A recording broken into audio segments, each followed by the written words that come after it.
शालेय वर्ष सुरू होताच विद्यार्थ्यांना गणवेश मिळेल असं नवीन धोरण जे होतं ते राज्य सरकारने घेतलं होतं। अनेक गप्पा त्या बाबतीत मारल्या गेल्या, मात्र 2 महिने उलटून देखील विद्यार्थ्यांना गणवेश मिळालेले नाहीत। जे विद्यार्थी आहेत ते जुन्या गणवेशावर शाळेमध्ये येत आहेत। आपण बघू शकतो ही सगळी निरागस मुलं आहेत। खरं तर हे मागील वर्षीचे सर्व गणवेश आहेत तेच परिधान करून विद्यार्थी जे आहेत ते शाळेमध्ये येत आहेत। अहमदनगर जिल्ह्याचा विचार जर केला तर साधारणतः 40% विद्यार्थ्यांना अद्यापपर्यंत गणवेश मिळालेले आहेत, तर 60% मुलं जे आहेत ती गणवेशापासून वंचित आहेत।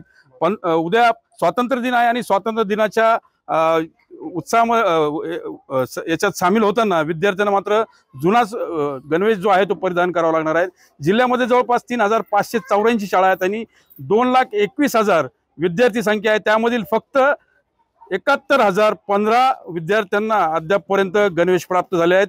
1,44,000 विद्यार्थी जे आहेत ते अद्यापही गणवेशापासून वंचित आहेत। त्यामुळे जे धोरण आहे शासनाचं ते फोल ठरलेलं आहे। खरं तर मागील वर्षी शिक्षकांवरच जबाबदारी होती गणेश वितरणाची आणि जुलै महिन्यात जे विद्यार्थी आहेत त्यांना गणवेश मिळत होते। मात्र या नवीन धोरणामुळे गेल्या 2 महिन्यापासून ही सगळी मुलं जी आहेत ती गणवेशापासून वंचित आहे आणि हे धोरण फोल ठरल्याचे एकंदरीत चित्र जे आहे ते राज्यभरामध्ये पाहायला मिळतंय। मनोज गाडेकर, TV9 मराठी, शिर्डी।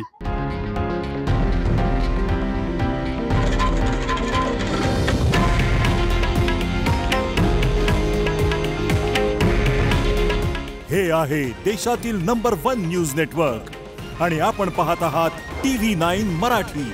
काळजी तुमची, हित महाराष्ट्राचं।